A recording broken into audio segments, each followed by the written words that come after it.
वित्त मंत्री निर्मला सीतारमण ने अपने बजट भाषण में किसानों के लिए बड़ी घोषणा की। वित्त मंत्री ने अपने भाषण के दौरान कुल 12 बार किसान शब्द का जिक्र किया। इस दौरान उन्होंने कहा कि सरकार जैविक खेती को बढ़ावा देगी, मोटे अनाज से बने उत्पादों की देश दुनिया में ब्रांडिंग करेंगे। वित्त मंत्री ने एमएसपी, तिलहन की खेती को बढ़ावा देने के साथ ही किसानों को डिजिटल सर्विस देने की घोषणा की। साथ ही किसान आंदोलन के केंद्र में रही एमएसपी को अब सीधे किसानों के खाते में भेजने का ऐलान किया। इस सत्र में 163 लाख किसानों से 1208 मीट्रिक टन गेहूं और धान खरीदा जाएगा। बजट भाषण में सीतारमण ने कहा कि एमएसपी के जरिए किसानों के खाते में 2.37 लाख करोड़ रुपए सरकार ने भेजे हैं। 2022 में कृषि क्षेत्र को क्या क्या मिला? किसानों के खाते में 2.37 लाख करोड़ रुपए की एमएसपी सीधे ट्रांसफर की जाएगी। केमिकल फ्री नेचुरल फार्मिंग को प्रमोट किया जाएगा। गंगा किनारे जमीन 5 किलोमीटर के कॉरिडोर को पहले चरण में चुना जाएगा। ऑयल सीड का आयात घटाने की दिशा में काम करते हुए घरेलू प्रोडक्शन को बढ़ावा दिया जाएगा। पीपीपी मॉडल के तहत स्कीम लाई जाएगी। किसानों तक डिजिटल और हाईटेक तकनीक पहुंचाई जाएगी। कृषि में ड्रोन को बढ़ावा दिया जाएगा। साथ ही 100 गति शक्ति कार्गो टर्मिनल बनाए जाएंगे। स्टार्टअप एफपीओ को सपोर्ट करके किसानों को हाईटेक बनाया जाएगा। एग्रीकल्चर यूनिवर्सिटीज को रिवाइव करने के लिए प्रोत्साहित किया जाएगा। ऑर्गेनिक फार्मिंग को बढ़ावा दिया जाएगा। साल 2023 को मोटा अनाज वर्ष घोषित किया गया। नाबार्ड के माध्यम से किसानों के लिए फंड की सुविधा देंगे। फल और सब्जियों की सही वैरायटी इस्तेमाल करने के लिए सरकार कॉम्प्रिहेंसिव पैकेज देगी। सबसे पहले समझते हैं क्या होती है एमएसपी। एमएसपी यानी मिनिमम सपोर्ट प्राइस या फिर न्यूनतम समर्थन मूल्य। केंद्र सरकार फसलों की न्यूनतम कीमत तय करती है।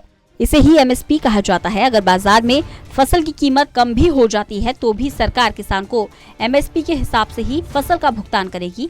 इससे किसानों को अपनी फसल की तय कीमत के बारे में पता चल जाता है। उसकी फसल के दाम कितने चल रहे हैं, ये एक तरह से फसल की कीमत की गारंटी होती है। किसानों को किन फसलों पर मिलती है एमएसपी? सरकार अनाज, दलहन, तिलहन और बाकी फसलों पर एमएसपी देती है।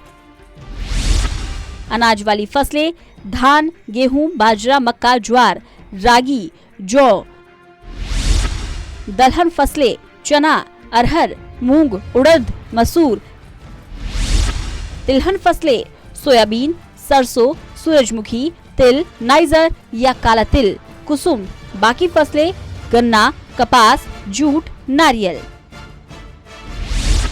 2021 के बजट में किसानों को क्या मिला था?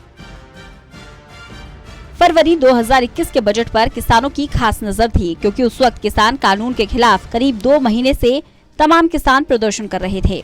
हालांकि तब किसानों को कोई बड़ी राहत नहीं मिली थी, सिवाय आश्वासन के। वित्त मंत्री निर्मला सीतारमण ने घोषणा की थी कि 2021-22 में किसानों को अधिक कृषि ऋण उपलब्ध कराने का लक्ष्य रखा गया है। फरवरी 2020 में 15 लाख करोड़ रुपए की घोषणा की गई थी, जिसे फरवरी 2021 में मामूली बढ़ाकर 16.5 लाख करोड़ कर दिया गया था। साथ ही कृषि उत्पादों के एक्सपोर्ट में 22 और उत्पादों को शामिल करने की घोषणा हुई थी। 2021-22 के बजट में एग्रीकल्चर, कॉर्पोरेशन और किसान कल्याण विभाग को 1.23 लाख करोड़ रुपए आवंटित किए गए थे। इसके अलावा department of agriculture, research and education को 8,514 करोड़ रुपए आवंटित किए गए थे। किसानों की आय दोगुनी करने पर हमेशा हुई बात। वित्त मंत्री निर्मला सीतारमण ने तमाम घोषणाएं करने के साथ साथ किसानों की आय दोगुनी करने की भी बात छेड़ी। उन्होंने कहा कि सरकार साल 2022 तक किसानों की आय दोगुनी करने के अपने लक्ष्य पर अभी भी कायम है। ये भी कहा था कि पीएम मोदी ने 4 करोड़ से अधिक किसानों और महिलाओं को सीधे नगद राशि मुहैया कराई है। कैसी है भारत में एग्रीकल्चर सेक्टर की हालत? भारत की इकोनॉमी में खेती किसानी का योगदान लगातार कम हो रहा है। 1951 में ये 51% था, जो 2020 में घटकर 14.8% रह गया। हालांकि भारत में 58% आबादी की आजीविका का प्राइमरी सोर्स अभी भी कृषि है। बहरहाल एमएसपी का रिकॉर्ड खरीदारी, ऑर्गेनिक खेती को बढ़ावा, किसानों को 2.37 लाख करोड़ रुपए की डीबीटी और छोटे उद्योग को क्रेडिट गारंटी स्कीम से कृषि और कृषि क्षेत्र में प्रौद्योगिकी की लहर चलने की उम्मीद है। Special desk, total news.